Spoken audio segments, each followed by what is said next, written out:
नमस्कार। मैं संजय पांडे और आप देख रहे हैं समाज की बात। और आज मैं बात करूंगा महाराष्ट्र के राजनीति की। जी हाँ, पिछले कुछ वर्षों में आप सभी लोग जानते होंगे किस प्रकार से शिवसेना, जो बाला साहब ठाकरे के समय की शिवसेना थी, बीजेपी से उसका गठबंधन हुआ करता था, और किस प्रकार से उन दोनों के बीच में मुख्यमंत्री पद को लेकर के तानातानी हुई और दोनों अलग हो गए।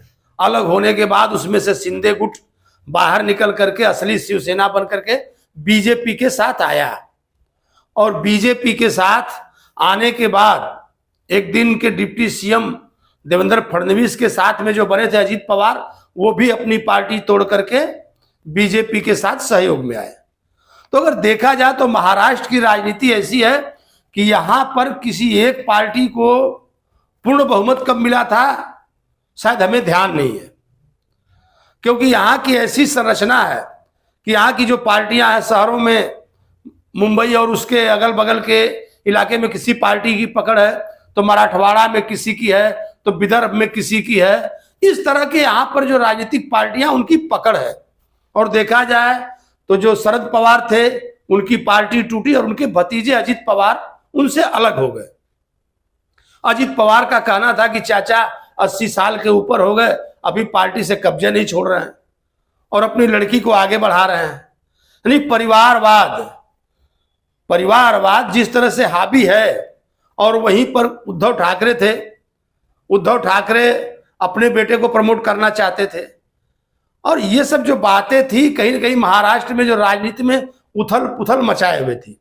और कुछ ही दिनों में आगे सामने महाराष्ट्र का विधानसभा का इलेक्शन है, और जिस प्रकार से लोकसभा के इलेक्शन में जो सीटें मिली हैं, जिसमें कि राष्ट्रवादी कांग्रेस और यूबीटी उद्धव बाला साहब ठाकरे की शिवसेना, अगर देखा जाए तो उनको जो लोकसभा की जो सीटें मिली है, तो उस हिसाब से जो उद्धव ठाकरे थे उनका कद कुछ काफी कम हुआ है, क्योंकि उन्होंने जिद कर करके जो उनका गठबंधन था उसमें उन्होंने कहा था कि हमको 21 सीटों पर लड़ना है, हमको ज्यादा सीटें चाहिए क्योंकि हमारा पावर ज्यादा है।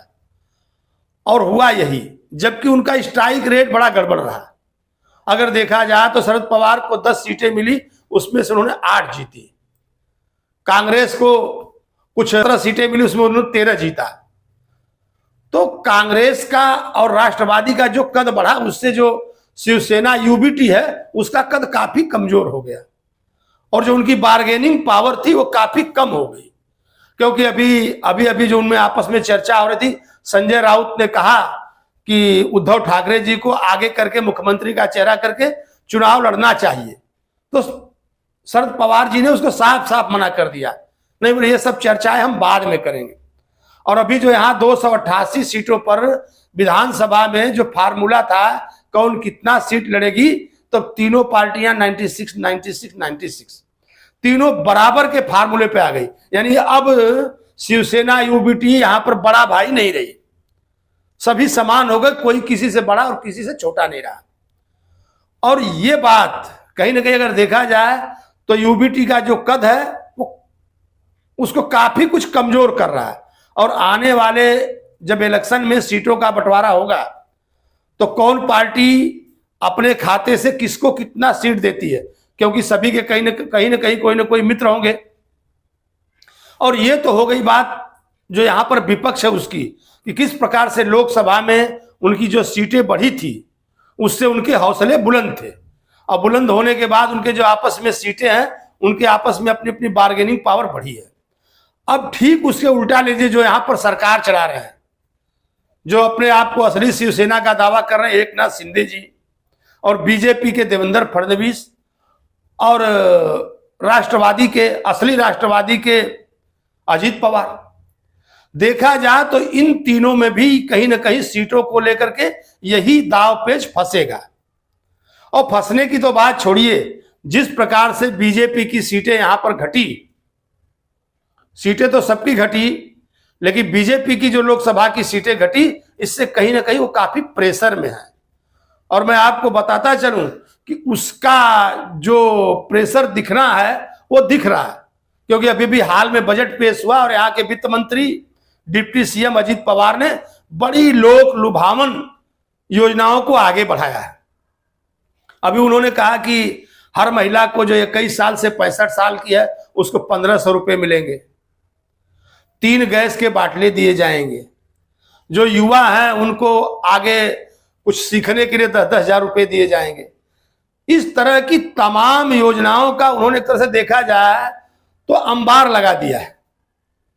उनको यह लग रहा था कि कुछ परसेंट वोट हमको किसी न किसी बहाने लेने हैं, और कदाचित सभी देश में सभी पार्टियां यही कर रही है। और मैं अपने हर वीडियो में बार बार ये बात उठा रहा हूं कि सरकार को कहीं ना कहीं इस पर कानून बनाना चाहिए, क्योंकि कोर्ट बिना कानून के कुछ कर नहीं सकती। इस तरह के वादे, इस तरह की रेवड़ियां जो बांटी जा रही हैं, जो देता है उसके लिए ठीक, जो बांटता हो कहता हम सही हैं, बोले ये योजना जो है जनहित में है, और दूसरे कहते हैं कि ये गलत तरह से बांटा जा रहा है। तो कहीं ना कहीं जो महाराष्ट्र की राजनीति है इन सारी बातों पर आकर के टिक गई है। और फिर मैं महाराष्ट्र के बारे में, महाराष्ट्र की जो राजनीति है अभी इसमें काफी भूचाल आना बाकी है, फिर मैं इस पर आपसे चर्चा करूंगा। तब तक के लिए धन्यवाद।